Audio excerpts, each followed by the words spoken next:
إن الحمد لله نحمده ونستعينه ونستغفره ونعوذ بالله من شرور أنفسنا ومن سيئات أعمالنا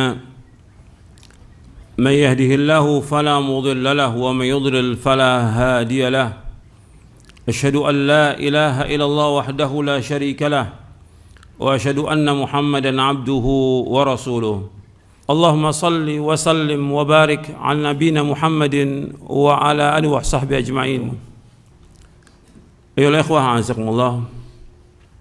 Kita diberikan hidayah untuk talabul ilmi syar'i yang merupakan kewajiban atas setiap muslim dan muslimah. Talabul ilmi faridatun ala kulli muslimin. Menuntut ilmu itu wajib atas setiap muslim. Kalau disebutkan muslim termasuk muslimah. Ini nikmat yang besar yang kita wajib syukuri. Betapa banyak orang-orang yang tidak diberikan hidayah untuk talabul ilmi.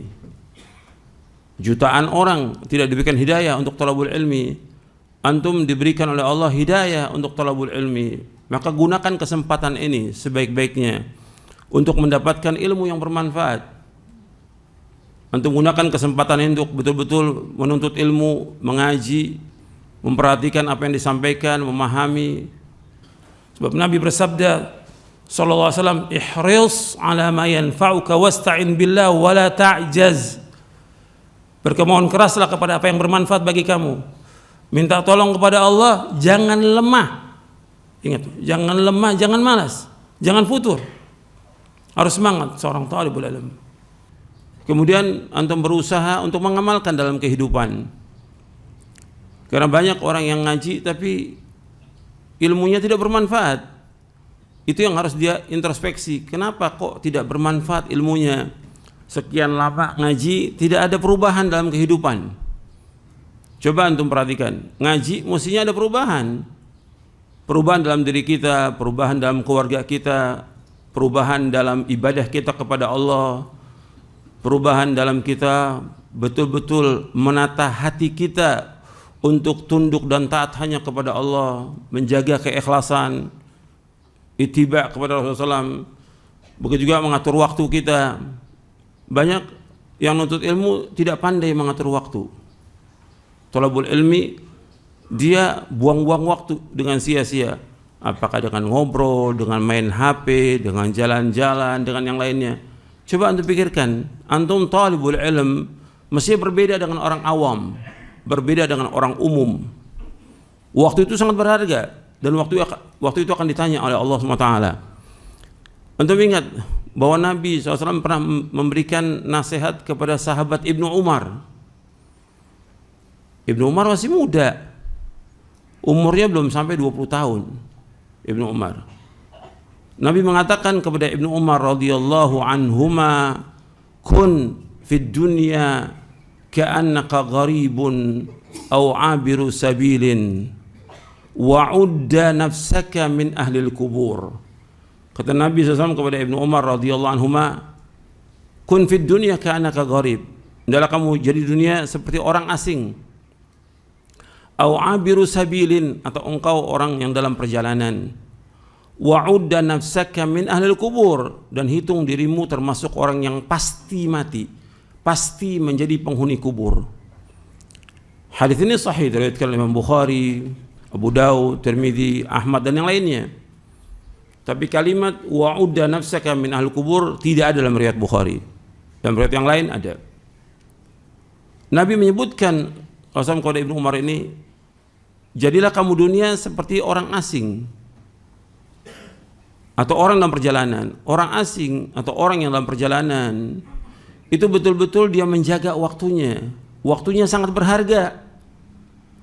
Kalau umpamanya orang ditugaskan di luar kota seminggu, bagaimana kerjaan dia bisa selesai dalam 3 hari? Karena apa? Karena dia kangen kepada keluarganya. Betul-betul dia jaga waktunya itu. Kemudian orang yang asing atau orang dalam perjalanan mesti dia mempunyai apa? Bekal. Kita ini sedang berjalan menuju kepada Allah. Kita pasti akan mati dan kita pasti akan dihisab oleh Allah. Maka kita wajib mempersiapkan bekal. Bekal yang terbaik apa? taqwa. Wa tazawwadu fa inna khairaz zadi taqwa wattaquni ya ulil albab. Berbekalah kalian dalam surah Al-Baqarah, berbekalah kalian karena sebagai bekal takwa. Bertakwalah kepadaku, wahai orang berfikir. Maka mempersiapkan bekal untuk akhirat. Dengan apa? Dengan takwa kepada Allah. Dengan apa? Dengan melaksanakan ketaatan kepada Allah, menjauhkan maksiat. Dengan melaksanakan amal-amal soleh sebanyak-banyaknya dengan ikhlas dan ittiba. Dan juga gunakan waktu kita sebaik-baiknya. Ini waktu kita banyak yang terbuang, luar biasa waktu ini, terbuang dengan sia-sia. Banyak yang dipakai buat HP aja tuh berapa jam itu? Tuh HP. Buat nonton, nggak ada manfaat sama sekali. Ini waktu yang terbuang untuk jalan-jalan segala macam. Waktu ini berharga. Setiap detik kita, setiap menit kita akan ditanya oleh Allah. Coba kalau antum dari baca HP, dari antum gunakan HP dengan baca Al-Quran. Nih Al-Quran dibaca nih, ribuan kali manfaatnya Al-Quran ini. Bukan 1, 2, atau 10, ribuan kali manfaat Al-Quran untuk baca. Coba sehari bisa nggak kita baca 2 juz? Saya lihat banyak yang ngaji nggak ada manfaatnya. Waktunya terbuang dengan sia-sia. Main HP, nonton, jalan-jalan. Waktu ini sangat berharga, akan ditanya oleh Allah pada kiamat. Wa an umrihi fima afna, tentang umurnya dihabiskan untuk apa, akan ditanya oleh Allah. Coba antum perhatikan deh. Kemudian Nabi mengingatkan kita di hadis ini, wa'udda nafsaka min ahlil kubur. Hendaklah kamu hitung dirimu termasuk orang yang pasti akan mati. Kalau orang pasti akan mati, besok akan mati, ya udah persiapan dong. Apa yang harus kita persiapkan dari amal-amal soleh dan menjauhkan dosa maksiat. Jangan ada waktu yang terbuang dengan sia-sia, jangan. Kayak waktu untuk baca SMS saja habis waktu kita. WA aja udah berapa habis waktu kita. Coba baca Quran, selembar aja enggak. Sehari ini minimal kita 1 juz atau 2 juz kita baca Al-Quran. Belum lagi baca hadis Nabi, belum baca buku yang bermanfaat. Belum lagi melakukan amal-amal soleh yang bermanfaat buat kita di akhirat nanti. Makanya setelah itu Ibnu Umar mengatakan begini. Setelah nasihat oleh Nabi SAW, kata Ibnu Umar radhiyallahu anhuma, "Idza amsayta fala tantadhir as-sabah, wa idza asbahta fala tantadhir al-masa, wa khudh min sihhatika li maradik wa min hayatika li mautik." Kata Ibnu Umar radhiyallahu anhu, apabila engkau berada pada waktu sore, jangan tunggu waktu pagi. Apabila engkau berada pada waktu pagi, jangan tunggu waktu sore. Gunakan sehatmu sebelum sakitmu, gunakan hidupmu sebelum matimu. Jadi waktu ini sangat berharga. Ibnu Umar yang diberikan nasihat oleh Rasulullah SAW memberikan nasihat kepada kita, kalau udah berada waktu sore, jangan tunggu waktu pagi. Apa yang bisa kerjakan waktu sore? Antum atur. Antum bisa baca buku. Ada, saya udah nulis buku tentang itu. Yang pertama, waktumu dihabiskan untuk apa? Antum baca itu. Yang kedua, dunia lebih jelek daripada bangkai kambing. Antum baca itu, buku itu. Bagaimana ngatur waktu kita dari mulai kita bangun tidur sampai tidur lagi. Sore apa yang bisa kita kerjakan sore? Apa jalan-jalan, ngobrol seperti anak-anak kecil. Kalau anak kecil minta jalan sore, minta main. Kita mesti berbeda dong. Thalibul ilm. Waktu kita berharga, apa yang bisa kita baca dari kitab-kitab? Di samping zikir sore yang kita baca, apa buku yang harus kita baca? Apa yang kita tamatkan dari buku itu? Dan apa yang kita murojaah dari Al-Quran? Kemudian setelah maghrib apa yang kita baca? Baca Quran lagi pada maghrib. Pada isya apa lagi yang kita lakukan? Menjelang tidur apa lagi kita lakukan? Tengah malam kita bangun, apa yang harus kita lakukan? Subuh. Begitu seorang talibul ilm, waktunya sangat berharga. Antum hisab diri antum. Hasibu anfusakum qabla an tuhasabu. Hisab diri kalian sebelum kamu dihisab oleh Allah. Coba ini perhatikan yang seperti ini. Banyak saya lihat waktu yang terbuang, talibul ilm terbuang. Antum dipilih oleh Allah untuk ngaji, untuk nuntut ilmu. Ini luar biasa, antum dipilih oleh Allah. Gunakan kesempatan itu. Banyak orang-orang yang sudah dipilih, kemudian setelah itu dia gunakan waktu yang sia-sia. Akhirnya lama-kelamaan udah dia jenuh dengan ngaji. Akhirnya sama dengan orang awam. Terus bagaimana? Ya terus dia berbuat dosa dan maksiat yang akhirnya dalam kehidupan dia su'ul khatimah. Waliyadzubillah. Ini bukan main-main, ini hidup ini betul-betul kesungguhan yang kita akan ditanya oleh Allah. Apakah antum sebagai orang umum yang diberikan kesempatan untuk ngaji, atau antum anak pondok? Kalau anak pondok ada kewajiban lagi di samping antum thalabul ilmi, membaca kitab, murajaah, antum juga punya kewajiban untuk mendakwakan keluarga. Sama seperti antum juga yang ngaji, meskipun bukan dari pondok, ada kewajiban. Apa sih kewajiban kita kepada keluarga kita? Apa habis ngaji sudah, taruh bukunya, selesai? Apa sih yang saya dapat dari ilmu ini? Apa yang saya harus amalkan? Apa yang harus kita dakwakan kepada keluarga? Ada kewajiban yang Allah firmankan dalam Al-Quran, ya ayyuhalladzina amanu qu anfusakum wa ahlikum nara. Wahai orang beriman, jagalah diri kamu dan keluarga kamu dari api neraka. Bagaimana menjaga mereka dari api neraka? Dengan melaksanakan perintah Allah, menjauhkan larangannya. Memberikan nasihat kepada mereka dengan nasihat takwa. Apa yang harus mereka lakukan? Terus ingatkan, baik yang wajib maupun yang sunnah. Nggak tinggal tuh, yang wajib maupun yang sunnah. Hatta dia sudah dewasa, kewajiban orang tua, ingatkan juga anaknya. Untuk mengingat Rasulullah SAW, hatta Fatimah dengan Ali bin Abi Thalib radhiyallahu anhuma, Fatimah dengan Ali, meskipun dia sudah nikah, tetap Nabi ingatkan sholat malam, bangun sholat malam, bangun sholat malam, diingatkan bangun sholat malam. Meskipun dia sudah nikah, tetap diingatkan. Jangan diam, sholat, diingatkan itu. Itu yang sunnah, apalagi yang wajib. Jadi ini harus terus diingatkan. Ya antum belajar untuk antum sampaikan. Yang jadi pondok tadi, dia harus belajar lagi dan mengajar. Kalau udah mengajar, ada kewajiban dia untuk mendidik mereka di atas Islam dan Sunnah. Untuk belajar, yang dipelajari apa? Quran dan Sunnah. Yang disampaikan juga Quran dan Sunnah ala fahmi salaf. Antum dipilih oleh Allah untuk thalabul ilmi di pondok. Antum belajar bertahun-tahun, bukan setahun 2 tahun di pondok. Kalau sudah belajar di pondok, baik yang ikhwan maupun akhwat, mestinya begitu keluar dari pondok, ada hasil dari pondok itu, apa yang bermanfaat buat dia lakukan dalam kehidupan ini. Dia dipilih oleh Allah untuk masuk ke pondok. Bukan dia bisa sendiri untuk ke pondok, tidak. Tapi Allah pilih dia ke pondok. Sama seperti anak-anak yang belajar di Madinah. Dia bisa ke Madinah bukan karena kehebatan dia, tapi Allah pilih dia untuk belajar di Madinah agar dia di sana belajar agama, kemudian dia pulang mendakwahkan Islam ini, Al-Quran wa Sunnah al-Fahmi salaf. Bukan diam dia, bukan pulang kemudian dia cari maisha. Betul, wajib cari maisha, tapi ada kewajiban dia yang Allah bebankan kepada dia untuk mendakwahkan Al-Quran wa Sunnah al-Fahmi salaf. Itu kewajiban dia. Bukan dia kemudian dia cari sibuk dengan yang lain. Sibuk dengan usaha, dengan dagang. Boleh, wajib cari maisha, dia wajib. Tapi kewajiban dia yang terbesar, Allah pilih dia belajar di Madinah untuk apa? Untuk dia pulang mendakwakan Quran wa Sunnah ala fahmi salaf. Yang paling penting dakwakan oleh dia adalah tauhid kepada Allah, menjauhkan syirik, melaksanakan sunnah, dan menjauhkan bid'ah. Itu kewajiban dia. Dia harus bimbing umat ini. Siapa lagi yang mau bimbing? Justru anak-anak pondok dan juga orang-orang yang tamatan dari Madinah, yang dari Riyadh, yang lain, dia pulang untuk mengajarkan Quran wa Sunnah ala fahmi salaf. Kewajiban dia, dan Allah akan tanya di hari kiamat nanti, apa dia belajar dan apa yang dia harus sampaikan kepada umat ini. Umat butuh ilmunya dia.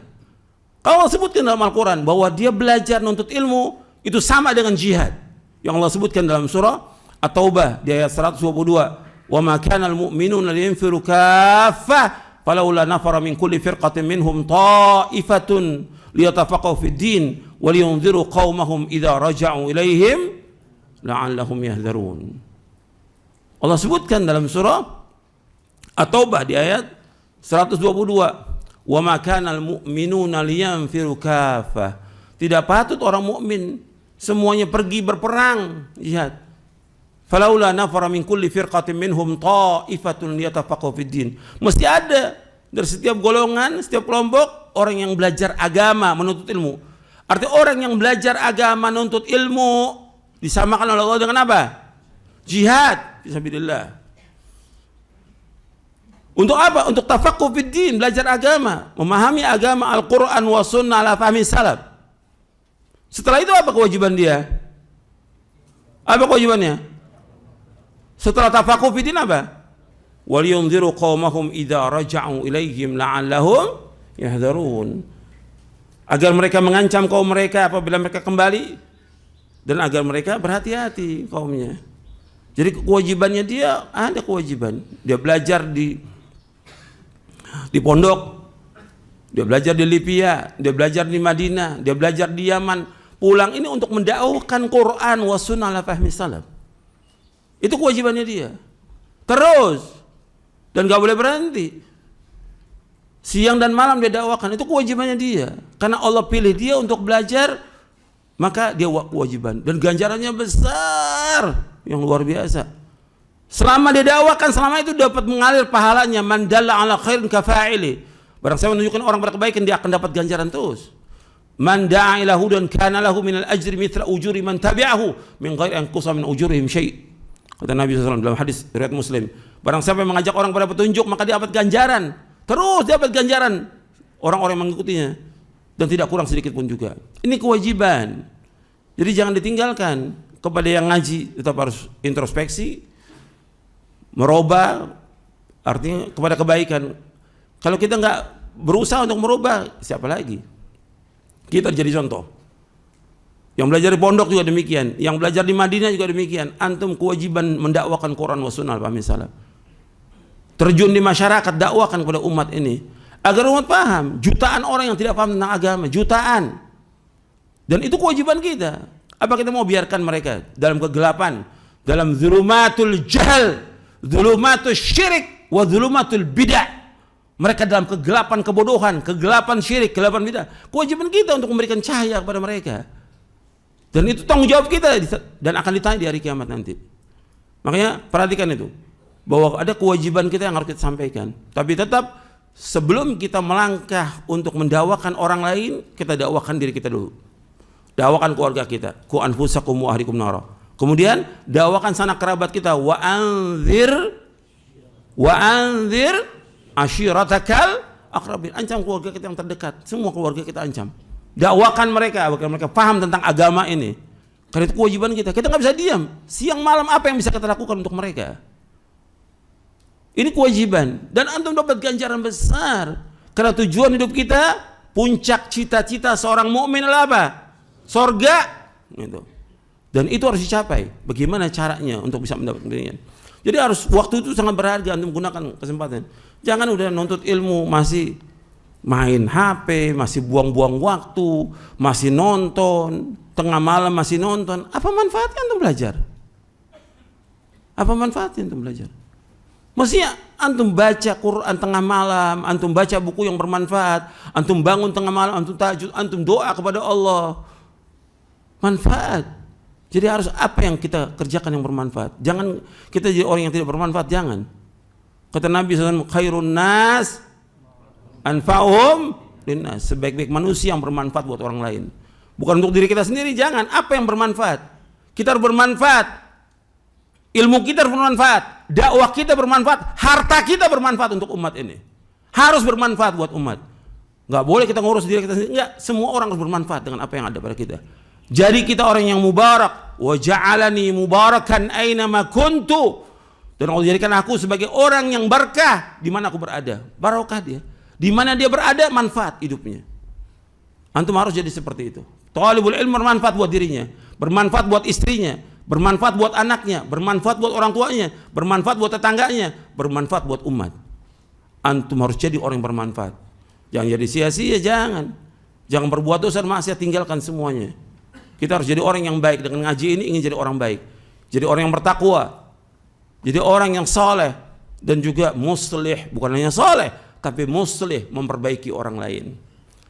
Ya, sampai di sini kajiannya mudah bermanfaat untuk saya dan untuk sekalian.